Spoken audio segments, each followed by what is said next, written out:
Ilya Epimovich Golovin. He had 3 sons, of whom Ivan Ilyich was the second. The eldest son was following in his father's footsteps, only in another department, and was already approaching that stage in the service at which a similar sinecure would be reached. The third son was a failure. He had ruined his prospects in a number of positions, and was now serving in the railway department. His father and brothers, and still more their wives, not merely disliked meeting him, but avoided remembering his existence unless compelled to do so. His sister had married Baron Greff, a Petersburg official of her father's type. Ivan Ilyich was le phénix de la famille, as people said. He was neither as cold and formal as his elder brother, nor as wild as the younger, but was a happy mean between them, an intelligent, polished, lively, and agreeable man. He had studied with his younger brother at the School of Law, but the latter had failed to complete the course and was expelled when he was in the 5th class. Ivan Ilyich finished the course well. Even when he was at the School of Law, he was just what he remained for the rest of his life, a capable, cheerful, good-natured, and sociable man, though strict in the fulfillment of what he considered to be his duty, and he considered his duty to be what was so considered by those in authority.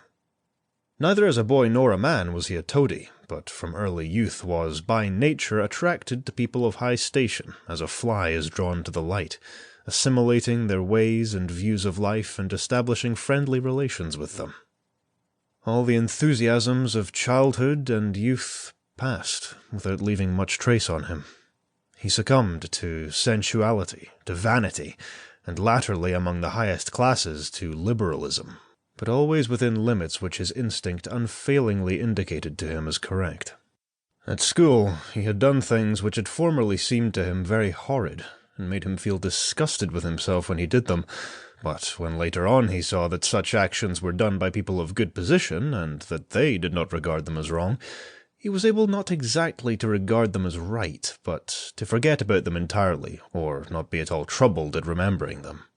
Having graduated from the School of Law and qualified for the 10th rank of the civil service, and having received money from his father for his equipment, Ivan Ilyich ordered himself clothes at Sharmer's, the fashionable tailor, hung a medallion inscribed Respice Finem on his watch-chain, took leave of his professor and the prince who was patron of the school, had a farewell dinner with his comrades at Donnan's first-class restaurant, and with his new and fashionable portmanteau, linen, clothes, shaving, and other toilet appliances, and a travelling rug, all purchased at the best shops, he set off for one of the provinces where, through his father's influence, he had been attached to the governor as an official for special service.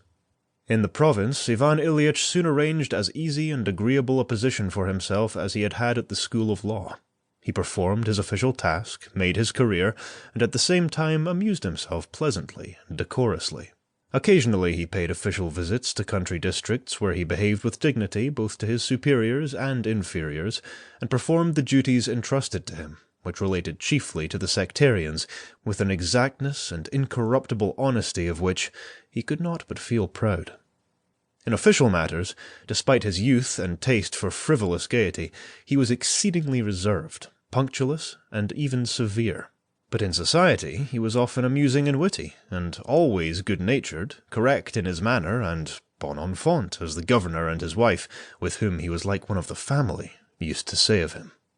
In the province he had an affair, with a lady who made advances to the elegant young lawyer, and there was also a milliner, and there were carousals with aides-de-camp who visited the district, and after-supper visits to a certain outlying street of doubtful reputation, and there was too some obsequiousness to his chief, and even to his chief's wife, but all this was done with such a tone of good breeding that no hard names could be applied to it. It all came under the heading of the French saying, Il faut que jeunesse se passe.